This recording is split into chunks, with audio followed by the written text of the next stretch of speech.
Hi guys, so we had another pathetic display in the House of Commons. We had the Culture Secretary Nadine Dorries making faces at the leader of the SNP. We had Tory MPs shouting slurs at Keir Starmer, all completely ignored by the Speaker of the House, Sir Lindsay Hoyle. All of this ignored. Then we had this moment where the only Green MP, even though this party has won more votes proportionally than seats, asking Boris Johnson a question in the House of Commons, and instead of chastising the Tories for attempting to drown her out, the Speaker criticises the Green MP Caroline Lucas. Have a look at this. Mr. Speaker, yesterday when I asked the Prime Minister about Russian meddling in UK elections, he looked very shifty before claiming he wasn't aware of any. Yet, when he was Foreign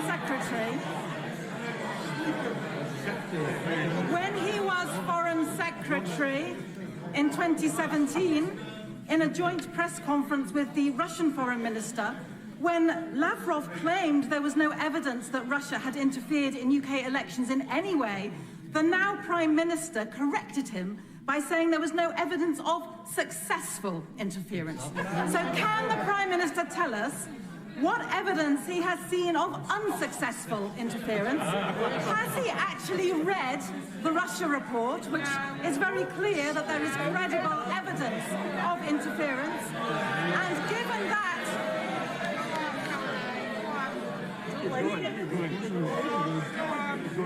And given that, as his Defence Secretary said earlier this week, information is as powerful as any tank.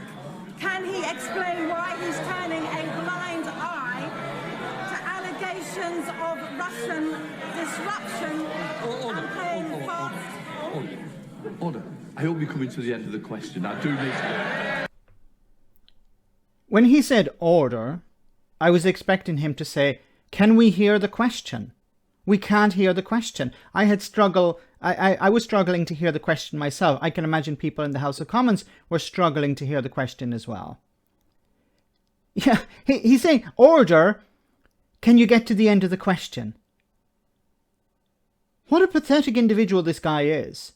Instead of actually chastising the members of Parliament who are clearly trying to drown her out, he's criticising her for asking a long question. And remember, she's the only MP representing the Green Party.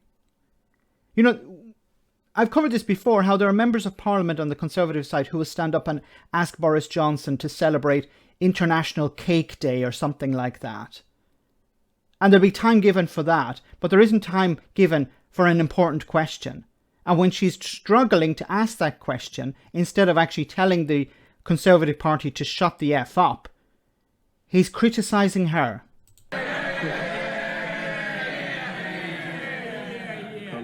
Speaker, I could be a lot faster if I wasn't being barracked by the side opposite. I think the challenge is that I do want to get the front benches moving quickly. We want to get speed into it, so I'm sure... Yeah, because he wants to go home and have his cup of tea and biscuit. Okay? This, you know, let's move along. It's not important that Boris Johnson is held to account. It's more important that we go through the schedule of the day. This guy is more concerned about people wearing a tie or wearing their shirt tucked inside their trousers than actual democracy, holding government to account. Because that's Parliament's job, to hold the government to account. And obviously it's failed over the last number of months and years. But, you know, that's supposed to be its job. To ask difficult questions, to ask the Prime Minister difficult questions, and for the Prime Minister to answer those questions. Of course, Boris Johnson doesn't answer questions, and it's difficult to ask difficult questions if the Speaker is on the side, it seems, of the party who's in power. Once again, another pathetic display, and I don't know why he's there. Unless it's to serve the Conservative Party, or he's there because he's hoping to win, not to win, but to receive a seat in the House of Lords once all this is over and done with. Let me know in the comment section, guys, what you think about all of this. As always, your comments are greatly appreciated. Thanks a lot.